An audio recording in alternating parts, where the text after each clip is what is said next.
D.B. Cooper.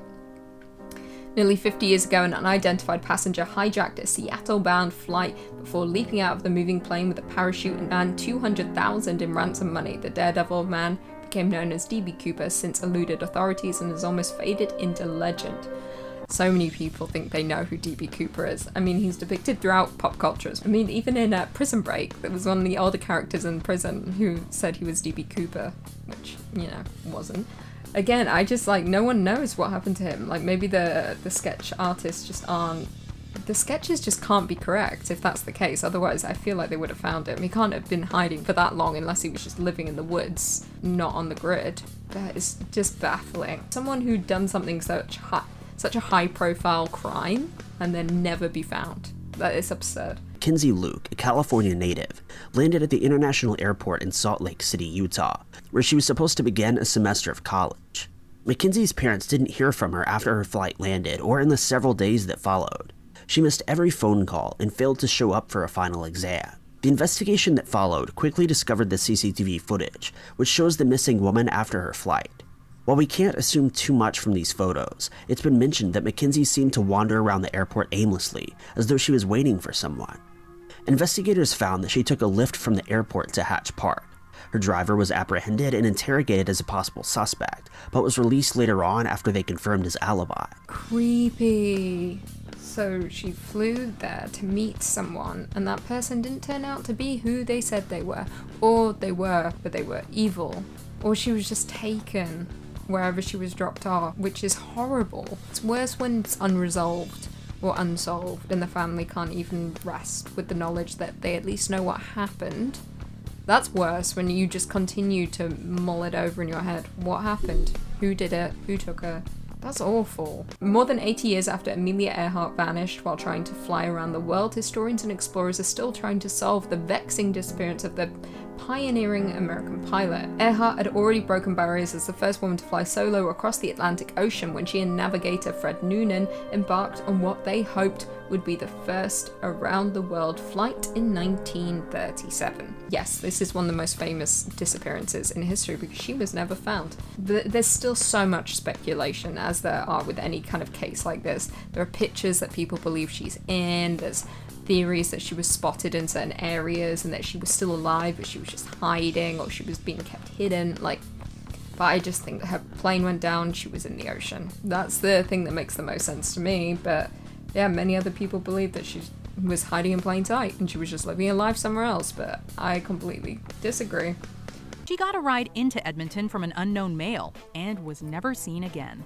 2 years after her disappearance, a cell phone recording was released of Tuckerow speaking with the man, and she can be heard adamantly questioning his directions and their true destination. You better not be taking me anywhere I don't want to go. I want to go into the city.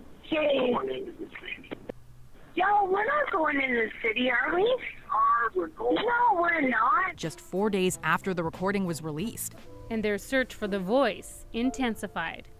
RCMP say they've received hundreds of tips, but the identity of the man behind the voice remains a mystery. Oh, that's so sad. Again, this is another occurrence. The amount of Ubers I take in life, it does cross my mind that maybe one day one person isn't going to be a proper Uber driver and that maybe they're going to just drive me somewhere to a deserted road and kill me. Oh my god, that would be terrifying. Sometimes the videos on this channel give me so much anxiety that I just don't ever want to leave my home again. So maybe I won't leave my home again. If you're friends with me and you don't see me, that's why I'm just hiding. At 3:25 the next morning, McKeague was spotted on CCTV entering the cul-de-sac of Brent Gobble Street, an area that contained several wheelie bins. He never left the cul-de-sac. McKeague failed to report for work the following Monday, instigating a missing persons case. His phone was eventually tracked to a landfill, and while extensive searches were undertaken, nothing conclusive was found. The prevailing theory is that a drunk McKeague fell asleep inside a wheelie bin and was crushed by a garbage truck. His remains may have been accidentally incinerated at the landfill, but this theory is contested by many, including McKeague's mother. Yeah, I know this story because I watch a YouTube channel called Bella Fiore, and she does Mystery Mondays, and this was one of the mysteries that she covered. And yes, that was one of the theories, that he'd fallen into a bin and that he'd got put into a garbage truck and taken to a landfill.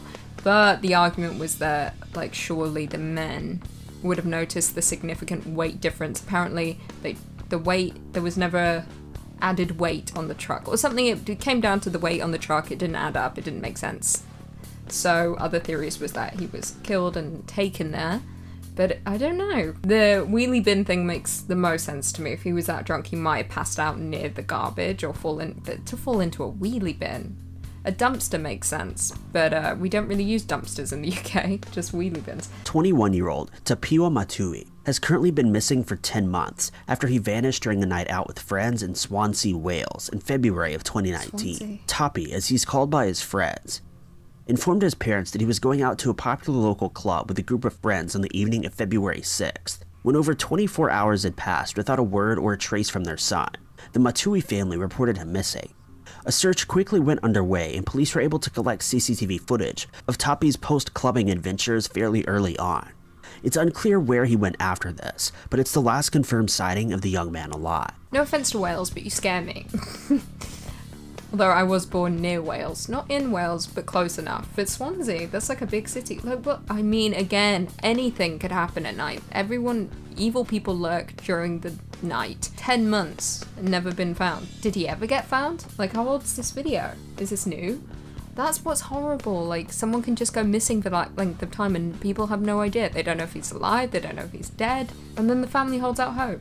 I'm in my feels today. This is making me sad. This is a sad list. Jimmy Hoffa. When notorious Labour leader Jimmy Hoffa disappeared in 1975, it triggered one of the FBI's longest running organised crime cases in Detroit. While Hoffa was officially declared dead in 1982, which allowed his children to inherit his estate, his body was never recovered. And an FBI spokeswoman recently told Time his case is still in an open investigation. Jimmy Hoffa, is that the movie The Irishman? Was that about Jimmy Hoffa? I'm just blurring lines. I have no idea at this point. Maybe nothing was about Jimmy Hoffa and I'm just making it all up in my mind. I definitely know the name though. I just don't know much of his story. But I know he was someone that disappeared and it just didn't make much sense. I really have no idea though of what happened to him. But I guess as a Labour leader, you're going to have a lot of opposition and probably during that time, a lot of people that wanted to take him down. And I think he was in New York? If it's in line with what I'm thinking. Brandon Lawson got into an argument with his partner Ladessa Lofton and left home just before midnight. Soon after, he called his brother Kyle, saying that he was being chased out of town and had run out of gas. Kyle worried that his brother, who was involved in drugs, was tripping. But following that, Lawson made an eerie call to 911, saying that he was being chased into the woods. My truck ran out of gas. There's one part here and got chased to the woods. Please hurry. When Kyle and the police arrived on the scene, Brandon's truck was abandoned. Kyle's girlfriend Audrey reportedly received a call from Brandon, who said that he was just up the road and bleeding. However, he was never seen or heard from again. This is baffling. I mean, at first I was like, maybe he had some mental health issues going on and he was seeing things, or these were delusions. But now, yeah, it kind of seems like he was chased, or maybe he is like something flicked in his head and he just went and he was never seen again. But was his car found, did they say, or he was just missing?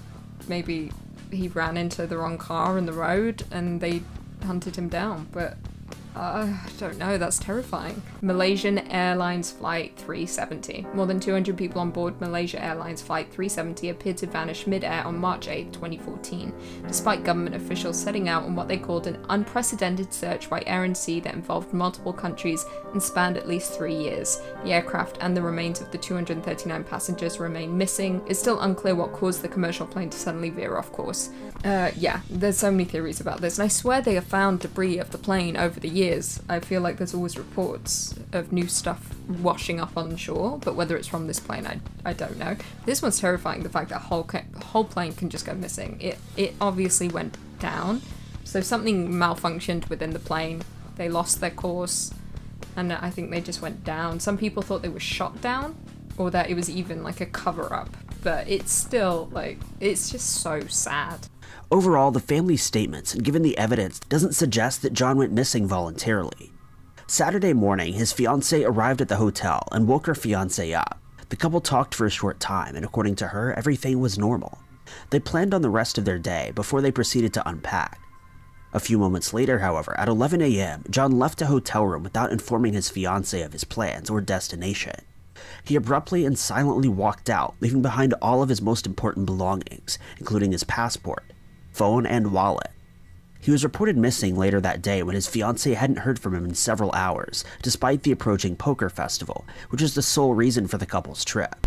Yeah, that's terrifying. They've got a poker trip? Maybe his disappearance had something to do with poker, gambling. Wrong deals, wrong people.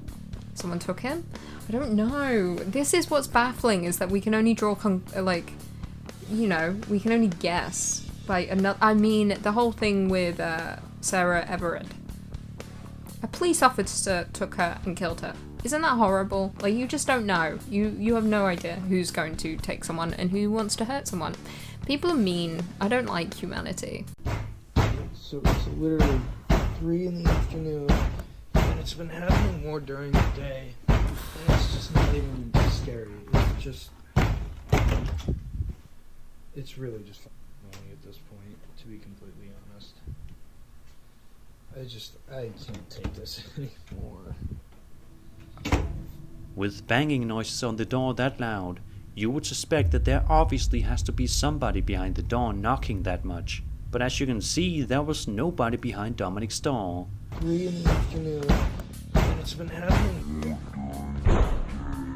That, really traumatized me. I hate the sound of someone banging on the door. It gives me so much anxiety. And I don't know why, because it's scary. It's just the idea of it reminds me of someone trying to break in, or I'm in trouble, the police are coming.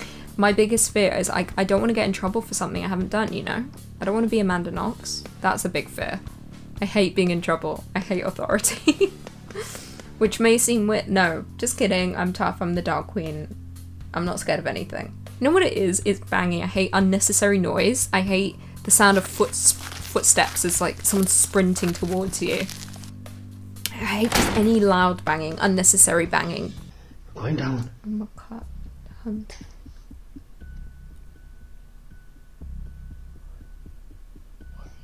What's that? That's the love shit. Besides this entity scaring the two, it also seems to have a disliking for their German shepherd. Where's the German shepherd? Where's the boy?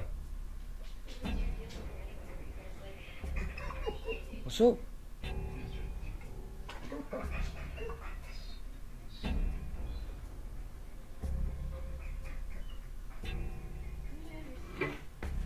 Whoa!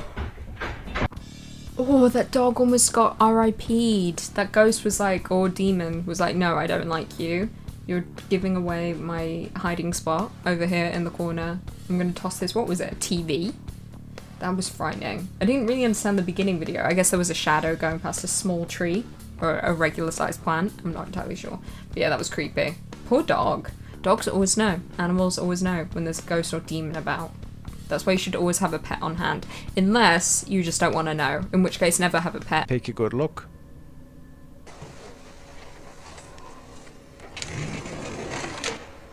Take a good look at what?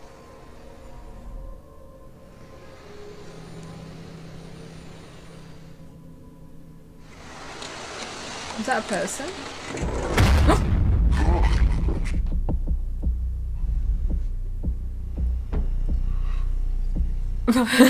My soul left. I mean, my soul leaves my body in every video, but that I truly was not expecting that. I thought there was a person when the window was open. That I didn't even have time to react. My body, I just felt it seize, but only inside. Felt my organs just kind of shut down for a mere second. Watch this spot right here. You can see a shadow up here. Boom. And Ooh, no one's that's there. a full-on As you human can shadow. see, a shadow appears, but with no person to accompany it. You can see a shadow up here. Boom. And no The one's heck? there. You can also make out an orb that is hovering a few feet away from the shadow. And no one's there. And then you see this little orb right here. Then you watch. Babe. There's no one on the patio? There's no one on the deck? I'm baffled. And also the shadow's so large, it seems like a very large person, very tall, like a giant. That's frightening. Again, cameras at your home invites unwanted visitors, such as ghosts, or, doorbell cameras invite crazy people who are just lurking and looking into your camera. Otherwise, they wouldn't come to your house. They only seek out the houses that have the camera so they can torment you, so you can review the footage and be terrified in the comfort of your own home. guitar floating.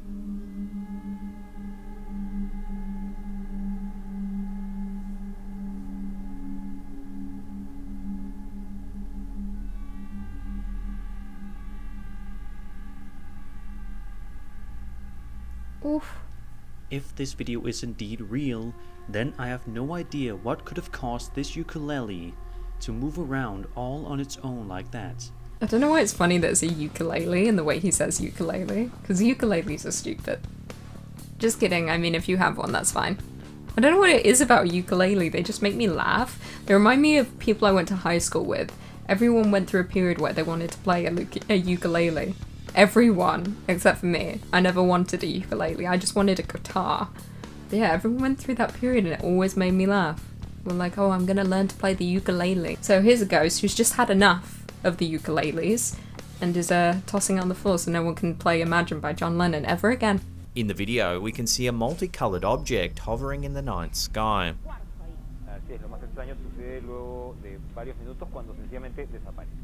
The object seems to change colors every second or so, almost as if it's like a strobe light.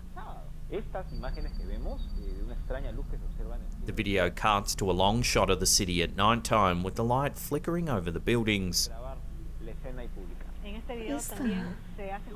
I can't even begin to describe what that is. It looks like a weird, like, triangular thing that's just like spinning, multicolored. It reminds me of like a thing that I would have as a child, but also not. But also, what am I talking about? Like, it just seems familiar to me.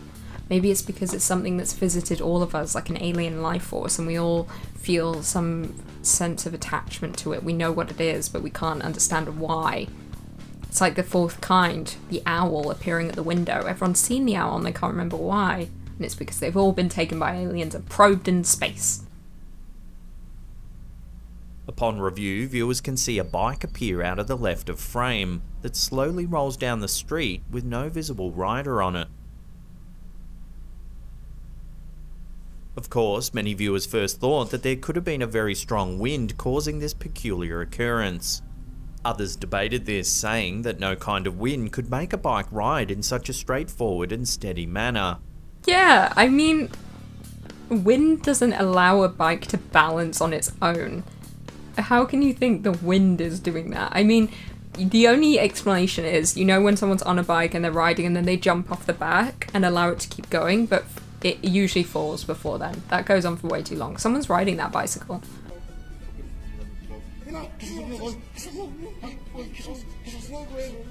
If we watch again, we can see what looks to be a man running across the empty area in the distance, having appeared out of nowhere. Oh, where did he come from? What the heck? He just teleported. He wasn't there and then he was there, sprinting for his life. He just ran from another dimension. He was in danger and he leaped from one universe to another. And honestly, respect. I wish I could leap to another dimension. If I can find a way, I'll let you guys know. We can all leap. Hey, wallah, hey. What's that? Assalamu alaikum. Is that a light or is that a person?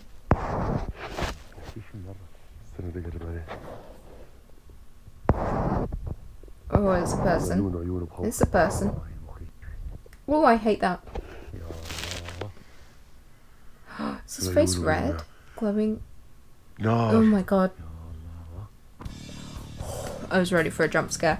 It looked like an old man with glowing eyes, but then it also reminded me of the dead boyfriend in A Haunting of Bly Manor with his glasses that are constantly beaming because that was the reflection of the headlights when it crashed into him. Sucks. Also, spoilers for anyone who didn't watch Haunting of Bly Manor. I've given you plenty of time. You've had months. But that was frightening. If I saw that, not a chance. Running in the opposite direction. Whew.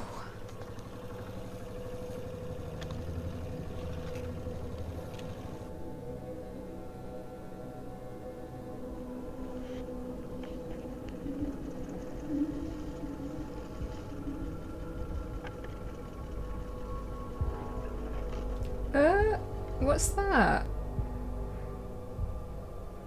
Is that a person? What am I looking at? That really confused me. Is that real life goblin sighting? Was that person? Looked like a person sat on a bridge about to jump. I can't tell what that was, and I know everyone in the comments will be like, well, Lucy, it was this. How you're so blind? Go get your glasses. You need to sort your eyesight out. Emergency alert. You are watching what flashed across some television screens in Southern California just after 11 o'clock this morning. Some heard what started as an emergency alert and turned into a warning of the end of the world.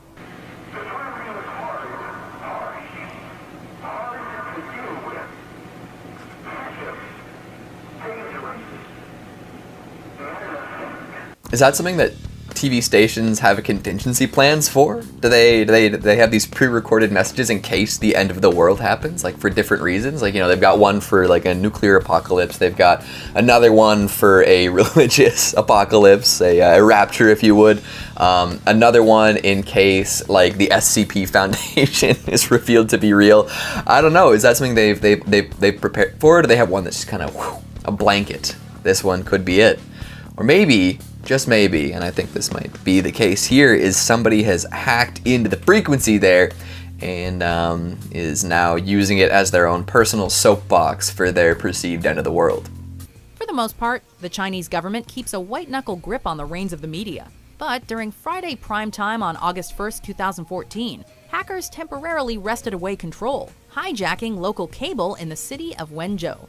Viewers were taken aback to see anti-government, pro-democracy messages overlaying programs on each of the channels for a period of roughly 10 minutes. The pirate content included references to the persecuted spiritual movement Falun Gong and the iconic image of Tankman, the lone protester who faced down tanks in Tiananmen Square. Again, let's go. Come on. Any sort of regime stops the free speech of people, censors things, hides information, promotes a message that may or may not be truthful or in line with reality. If people are gonna stand up against that, more power to them. Come on. Share and fight awakening as the planet passes into a new age of Aquarius. The engineers try to get back control of the station. You can see this battle on the screen. Behind Villon's message, the visuals on the TV continued as normal. Finally, the network regained control, and the voice was gone. Classic. So this might be a similar example to what I was talking about before, but yeah, people getting on air and, staging their manifestos, making sure everyone listens for whatever amount of time they can make them listen for. That's gotta be weird, like especially considering the time period in which it happened, right? Where this kind of thing wasn't necessarily expected or even really known about. Like you're just watching TV, maybe not even paying attention very much, and then like, boom, snap back to reality because some weirdo is telling you about like the impending apocalypse or new age of Aquarius, and like, you don't know if this is like an all-powerful message from beyond or if it's just some guy hacking in. Hacking in wasn't necessarily like a widely known practice back then. So you just gotta put yourself in the shoes of like, I think this would be something like that I would talk about for ages. Like if I was a kid and that happened on my TV, like pre-internet era, I would never shut up about it. That would like be the defining moment of my childhood right there. Boom. We're gonna have a great time together. It may be the creepiest episode ever on The Dating Game, because this bachelor looking for love back in 1978 is actually a serial killer. I'm called the Banana, and I look really good. No one had any idea that Rodney Alcala had already launched his killing spree when he appeared on the popular dating show. That's something you look back on and wonder about. I guess there's no way to screen that if somebody hasn't, got a criminal record yet, right? Like if they're still doing it in the background. You gotta wonder what's going through his head when he's on there, right? Like what he's thinking about. Like is he getting like a gigantic thrill from knowing that he has killed somebody and is on television trying to date someone, just being a charming regular Joe type guy? That's worth a deeper investigation. You got to wonder like how he got on the show, like what inspired him to do so, like what the people on the show thought of him. You got to wonder what the contestant that had to choose between him and two other guys thought when she found out that that was the case. Because, you know, one of the nicest things about shopping by mail order... Oh no, this one. Pardon me? What is it? Let me see what it says. All right. All right, well, let me read this. Folks, we have someone on the set who's standing here and would like me to read this copy which was just handed to me. You want to tell me your name or not? What is it? And Gary, where are you from? David, very cool there. At that point, news producer Nancy Valenta ordered us off the air, but we all pretended that we were still broadcasting for the... Wow, yeah, very cool indeed. Like, cool as ice, man. This guy's got a gun on him, and he's just like, yeah, so what's your name? Where are you from? Would you like me to read this? Okay, I'll do that for you. Wow, that is a high-pressure scenario right there. Good for him. Good for the broadcaster. Not so good for the guy who broke into this television station with a gun and forced him to read, I guess, a manifesto, whatever it was on the paper. Pretty much all these reported encounters with spirits are Victorian or thereabouts.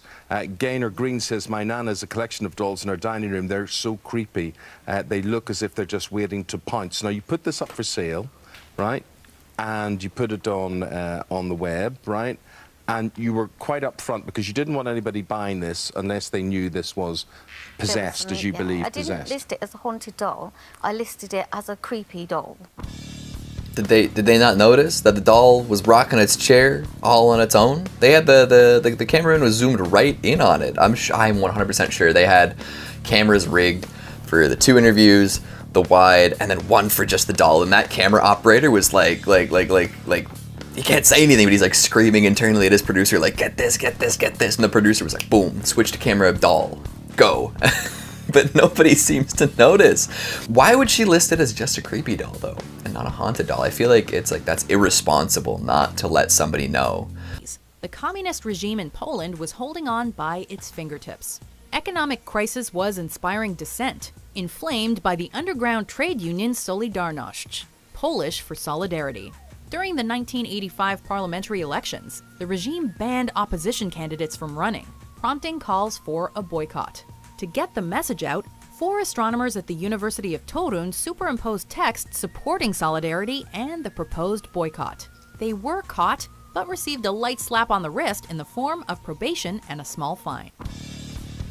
No, solidarity. Let's go, unions. Let's go. Come on. If you're doing that behind the scenes to promote that kind of message, by all means.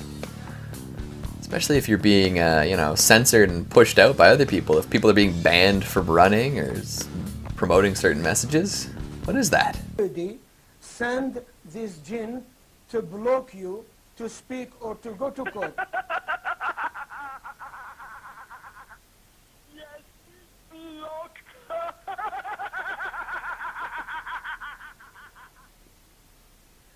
So are they exercising a djinn live on TV, and the djinn is laughing at that attempt? Because if so, that is freaky. The guy that was speaking seems to kind of have a handle of what's going on, but his co-host here seems absolutely flabbergasted, like totally freaked out by what's going on. I think I might be too. That's happening on live television. Whoever's on the other end of the phone is just losing their mind because the djinn that has possessed them, or the djinn that's in their house, or wherever this spirit may be, is just going bonkers, going loony. There's really no way I can prove it without revealing my identity and getting myself into more trouble than I have already. Exactly what's going on up there? Well, there's several, actually 9 flying saucers, flying discs, that are out there of extraterrestrial origin, and they're basically being dismantled. Some are, well, in various stages of completion, built from other parts, and they're being test flown and basically just analyzed. Are they at Area 51? Are we at an airfield somewhere? Why are we seeing flying saucers? Why are they being test driven? Have we not heard anything more about this ever since? Dennis, tell me more. They don't even have his voice modulated like they have him in Darkness, which, granted, is useful for hiding his identity, but I think a lot of it is definitely trackable, traceable, perceivable. El Cucuy lives under your bed, in your closet, or in the darkest corner of your room, and he will come and get you if you misbehave. Boogeyman, see? Like another legend that just is similar to a bunch of other corners of the earth. Legends form because they are a way of answering a why question. So why are we scared of the dark? Why do we think something's under our bed? Maybe it's because you told them El Cucuy lives there. I'm still one of those people that I will turn off my bedroom light and I will jump to my bed, which is like, I'm in my room right now. But I try and be an adult about it and like slowly walk across instead. It was first reported to be seen in Puerto Rico in March of 1995.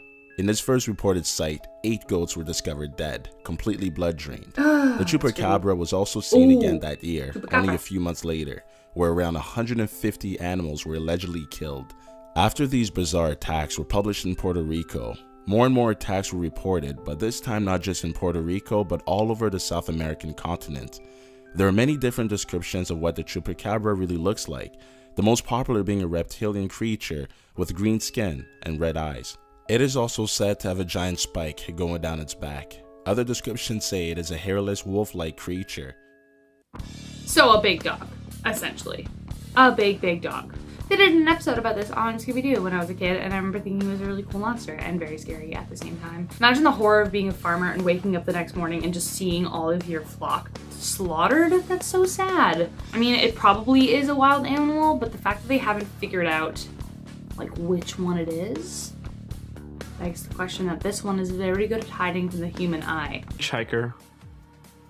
In the Mexican version of the Vanishing hitchhiker urban legend, the hitchhiker is a beautiful woman who hits it off with a stranger in a taxi or whoever picks her up from the streets. When she leaves, she gives that person her address. When this person tries to reach the woman at her home, he is informed that the woman died and that this is the anniversary of her death. Why does this legend keep appearing everywhere? I just think that's really creepy and really interesting. But also, if legends are born out of trying to explain a why, what on earth were they trying to explain? You know what I mean? Like, what phenomenon could possibly relate to a woman being alone at night waiting for somebody to pick her up? And then she turns out to be dead? That's terrifying. Why is that a legend? Why is that in every culture? Asiguapa is described as having dark or blue skin with slanted black eyes, long lustrous hair she uses to cover her body, and backward-facing feet. They are nocturnal and are said to have a hunting spirit looking for wandering men. Again. With their magic and their beauty, they seduce the men that cross their paths. Some say they kill and eat their victims, while others think they simply make them disappear. It's like, I don't want to deal with you. Boop, get out. Oh, you again? Boop, get out of here. That's what they do instead of eating them.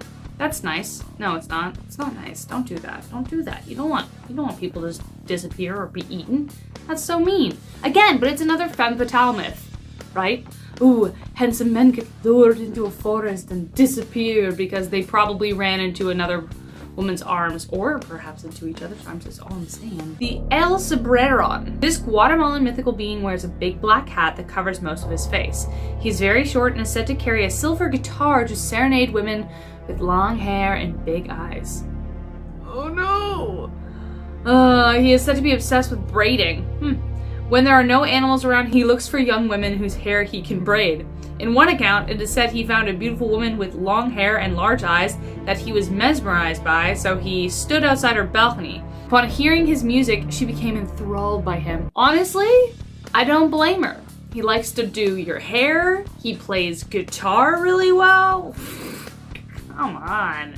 He's dark and mysterious. Maybe not tall, but dark and mysterious. That's like, I don't know, 3 out of 5? That's 3 out of 5, I think. I don't know what else you'd have to be, but, you know, silver guitar, he likes pretty hair. I love when people play with my hair. It's my favorite thing. Santa Paula Cemetery. Okay.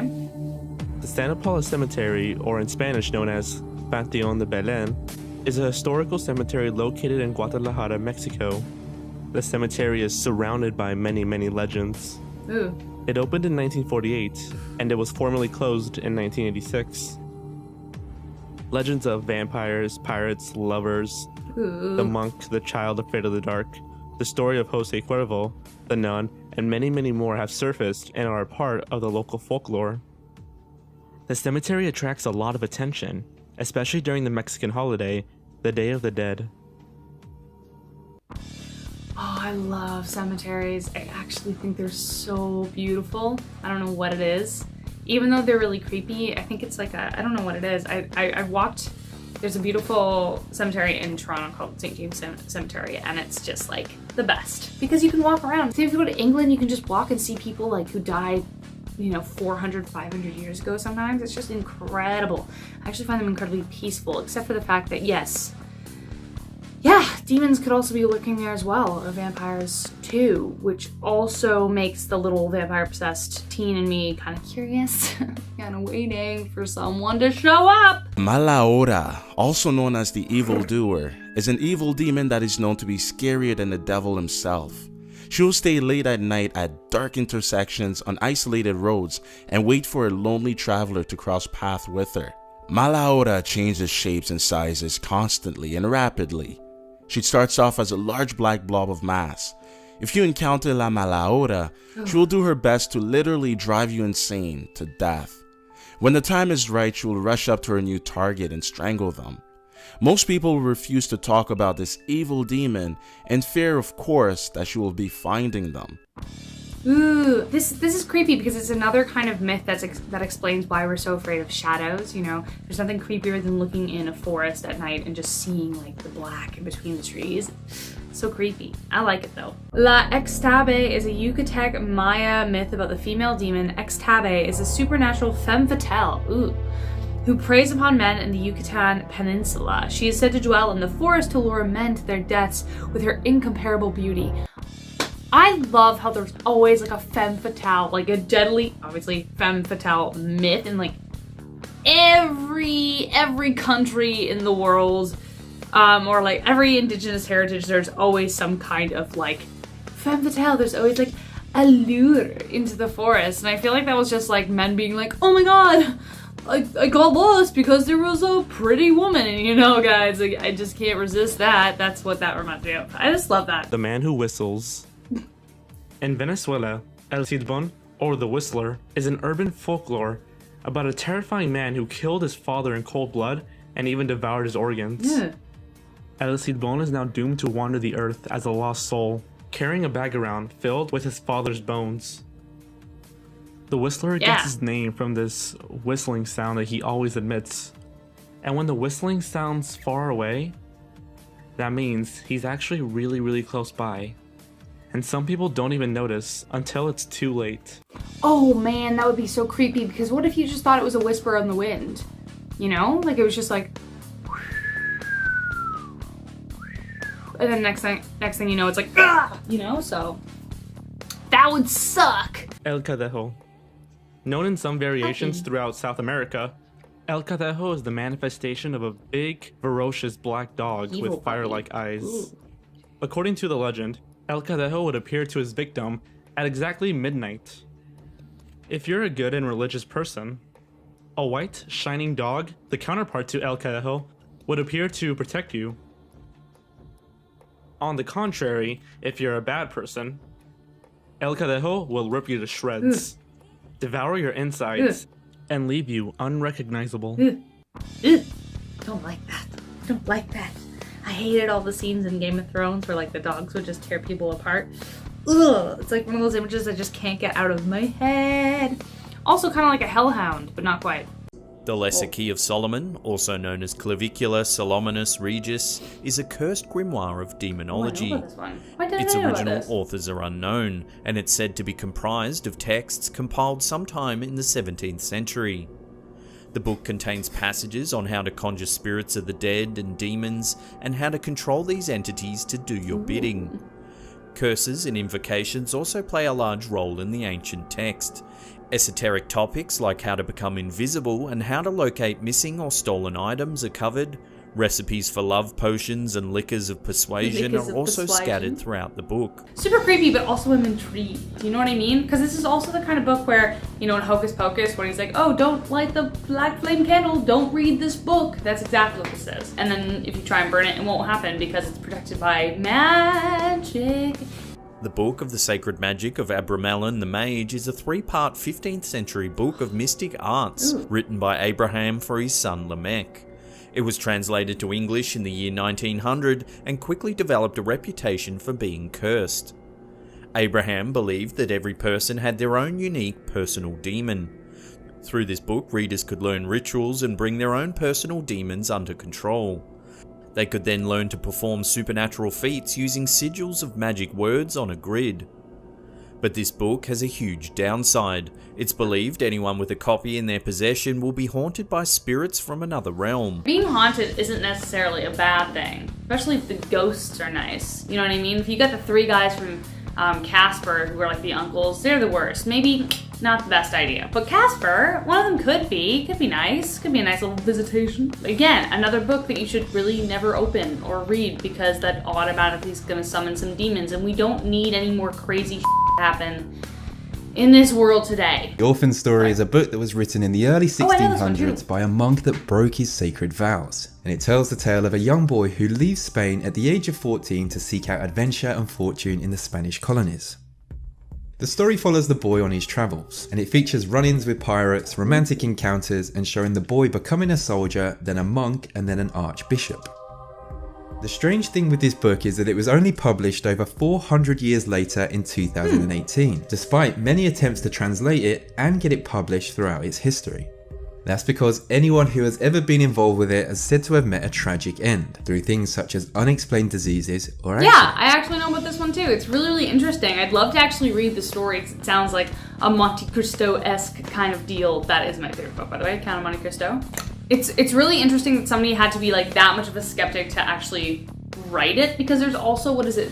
If you put something out into the universe, chances are it's going to happen to you. So if you actually believe that this book is cursed and you try and translate it, chances are something weird is going to happen. Like you're just going to wait to trip or wait to accidentally fall into a speeding car or something like that. So this guy was like the most skeptical and he just decided to translate it. So thank you. I'm glad he did, because now we can probably read it. What if it's the greatest story ever told? Now in 2013, a collection of unknown grimoires went up for sale on a website that sold for $13,865, as they belonged to a famous 60s high priestess of Wicca who led her own coven. The book contained handwritten information on incantations, how to summon good and evil spirits, curses, spells, and how to make cures and potions, and oddly, even a part on how to make hairspray. Useful. Now the buyer and seller were kept anonymous, but the listing did detail that the book was inscribed in Theban, which is an ancient alphabet used in Wicca to hide information from those who do not believe in witchcraft. But we do though, don't we? A part of us always wants to believe in witchcraft. I swear to God, centuries later or thousands of years later, when I don't know, if we ever collapse, we're totally gonna believe that Harry Potter is real. It's gonna happen. And they're gonna believe that we erected a whole area of the United States for Harry Potter. Same with like the UK, across the world. Harry Potter world, let's do this. But we believe in witchcraft though. I really want to get my hands on these because I just want to see. Also known as the Book of the Names of the Dead, Book of the Laws of the Dead, Book of Dead Names, and Knower of the Laws of the Dead. And it contains information on how to raise the dead, and it's believed it made its author go insane. The Necronomicon is said to be a fictional book, which was dreamt up by horror writer H.P. Lovecraft. And people were so interested in this prop and the references to it in his stories that people took the opportunity to publish it, and you can easily go online and buy it. As you probably guessed by now, it contains information about the dead. And it widely features a nightmarish creature referred to as Cthulhu mythos. A being so hard for the human mind to comprehend it could easily make you lose your mind just thinking about it. Cthulhu! I actually remember the Necronomicon. It's a book that when the author was writing it, he went crazy, right? And then H.P. Lovecraftians went and go, you know what, we're gonna publish this book. But somebody needed to write it, so did they go crazy too? I don't know. Tale is a Japanese poem that featured in a book called The Heart is Like a Rolling Stone that was written in 1919. The poem is about a young boy named Tamino who is grieving the death of his family. The words were written from pure suffering that has now taken the form of a curse. And it's said that it should only be read in your mind and never out aloud, as whoever reads it will die and their soul will be forever damned and be sent to the darkest corners of hell. Okay, so fun fact about this one. I posted something on my Instagram because I was doing a video about books again. And I was asking for favorite books, and one guy tried to get me to like put Tomina's Hell on there, and I was like, nah. No, thank you. I will not do that. I will not do that to my viewers and trick them. Because yeah, if you read it out loud, ooh no, baby, things are gonna happen. And also, I got Lindsay really good in a video with this. She was terrified. She thought I was gonna read it out loud. Because I'm smarter than that. Because when you come across a book like this, don't do that. Don't do that. You're gonna summon Imhotep from the depths, or bring back Cthulhu a century early and piss him off. Like, you don't want to do that. The Grand Grimoire is said to have been written by a man possessed by the devil. Therefore, it's often nicknamed the Gospel of Satan. It's often thought to be the deadliest and most potent occult book in existence. Supposedly, this book is full of dark incantations and can teach readers how to summon powerful demons and even raise the dead. But a book like that doesn't come without a deeply dark legacy. The story is that wielding the book comes with a terrible price. Those who believe in the power of the Grand Grimoire claim that merely reading the book is tantamount to offering your soul to the devil. For this reason, the original text is considered highly dangerous and has been locked away somewhere in the Vatican's secret archive. I would love to go into the Vatican secret archive. It would just be really great, and it would smell good because I love the smell of old books. But imagine the secrets that are kept there. Okay, my curiosity is, part of me is really skeptical about actual demons coming to life. I mean, I love to believe in it because it's exciting and new and fun. What if I'm friends with them? I've met a few questionable people in my life, so well, you never know. Dating back to the 16th century, the Book of Soiga, also known as the Alderaya, is a Latin essay about demonology. With only 2 known copies in existence, it's officially rarer than giant-size X-Men issue 1. One was owned by the scholar John Dee, younger brother to John's A through C, who devoted his entire life to decoding the Book of Soiga. Though he successfully determined that the book was full of dark rituals and incantations, he struggled to decipher the final 36 pages. His obsession with figuring out the content of those final pages drove Dee to insanity. Obsessed, he even hired a medium to summon the Archangel Uriel to help with the translation. He should have just used the Rosetta Stone. But like,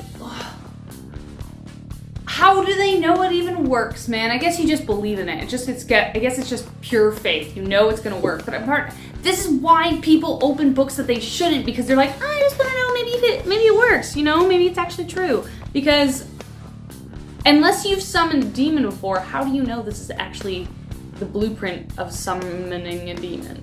How do you know? There's a lot of books about this, guys. Who wrote them? Like, who came up with this stuff? Is it a load of hooey? Is it just people turning their doodles into fanatic ideas? Who knows? To have been written in the early 15th century, what's so intriguing about the manuscript is that it's written in an entirely unknown language or script. The Voynich manuscript is known as the world's most mysterious book and the Everest of historical code breaking. This cryptic 240-page book is written entirely in an indecipherable language. Nobody had ever seen this language before. Nobody has ever seen it since. So why exactly is it evil? Why should you not want to own it? The tricky thing about the manuscript is that with it being in an unknown language, who knows what horrors are locked inside? Surely you don't want that in your cozy book nook. Okay, so apparently, we did this, I think Olivia and I did this, and we reviewed this book, and we did the Voynich manuscript, and it was really mysterious because nobody could translate it. It's kind of like the Faces disc in Greece, where nobody knows the language is just too old. But I think what they've uncovered it to be, this is after doing the video and there's more research now, I think they translated it into essentially a book that's mapping out agricultural patterns and things like that, so that's kind of cool. The Lesser Key of Solomon, also known as the Clavicula Solomonus Regis, because all scary things need multiple names, is a cursed grimoire of demonology. Ooh. Now, it's education o'clock. The word grimoire is going to come up a couple of times in this video, and it's not exactly a widely used word, so quick definition time. A grimoire is a textbook of magic, typically including instructions on how to create magical objects like talismans and amulets, how to perform magic spells, charms, and divination, and how to summon or invoke entities such as angels, spirits, deities, and demons. Basically, it's like a cookbook, but for spooky stuff. I love cookbooks for spooky stuff. That'd be great. Oh man, see, doing videos like this makes me, 2 things, very afraid of the things that are out there, and 2, very curious about what would happen if you actually did it. And again, I I've done videos about maybe books that you should run away from because curiosity killed the cat, man. If you do it, then who knows what's gonna happen, and I don't want to be responsible for putting more crazy stuff on this earth right now. Planes are one of the many things hidden under the surface. This can't be real. This is so clear, and the plane is so well preserved. It's just like, it's a perfect image of a plane. It's an incredible plane. You can pull it out of the water, it would fly tomorrow. I don't know about this. And I don't see it in the OG image. I'm looking at it from different angles here.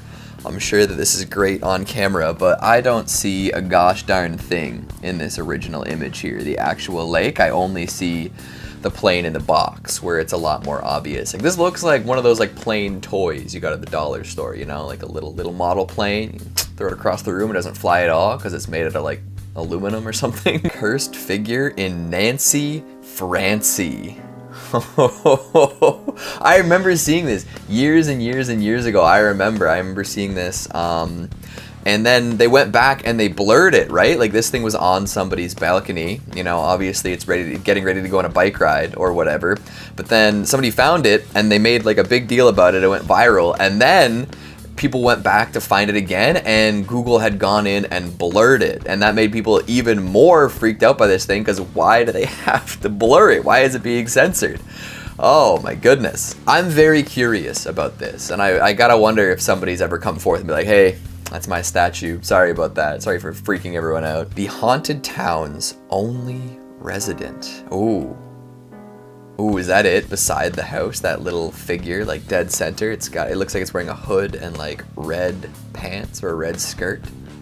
Looks like it has red skin too. What's up with this image? It's all freaky. I want to know more about the fact that this town is haunted.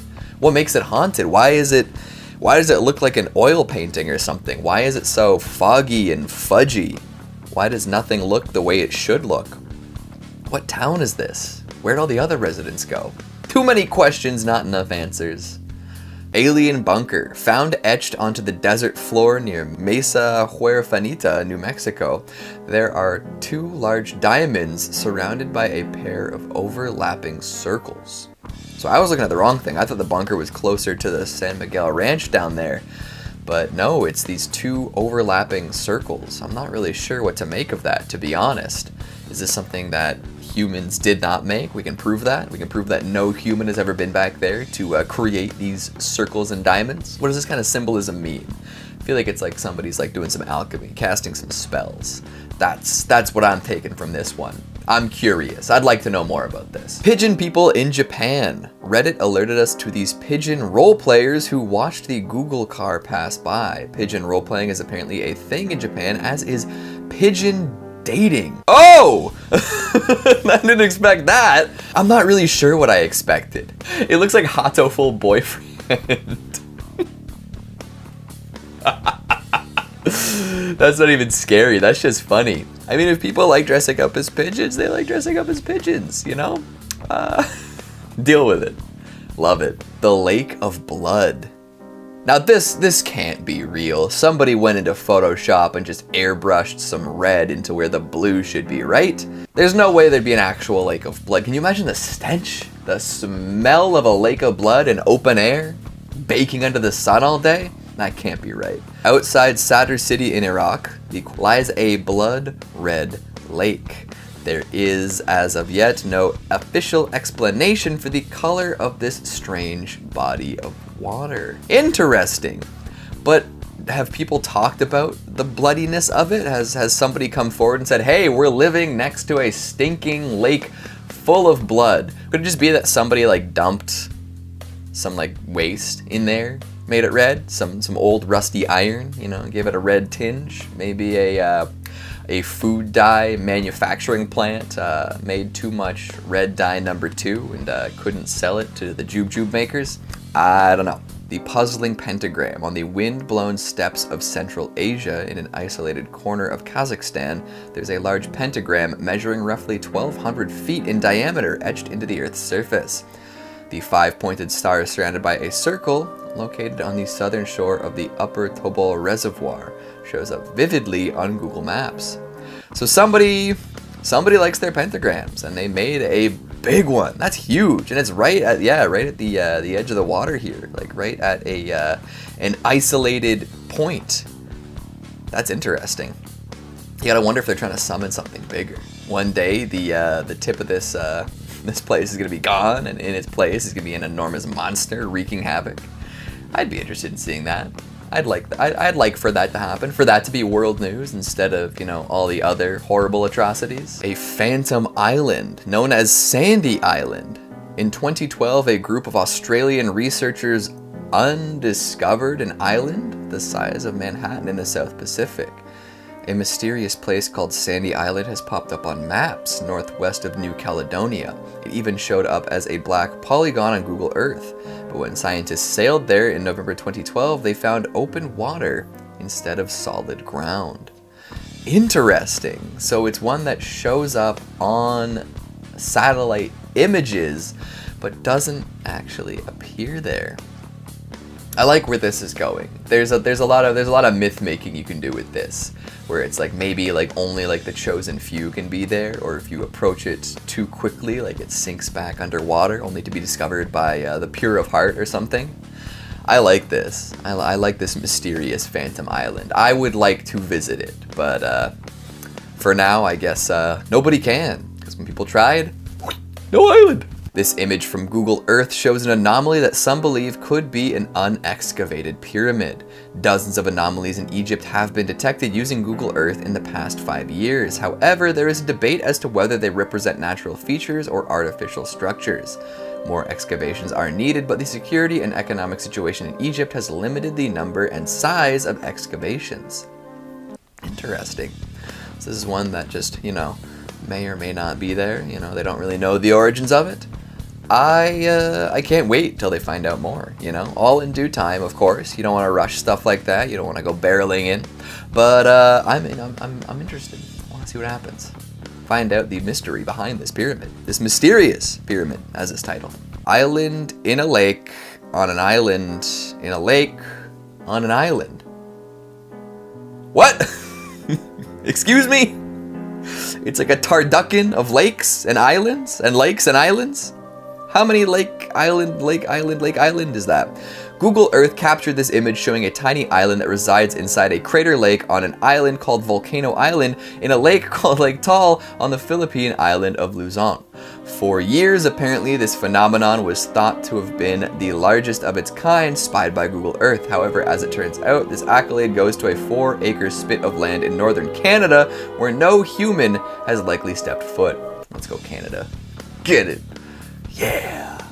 That's a lot of islands and lakes and islands and lakes and islands and lakes. And I would want, personally, I think a great achievement to aspire to one day is to swim and hike, I guess. So swim, hike, all the way to the dead center and then hang out there for a bit, maybe with a cold beverage and a snack.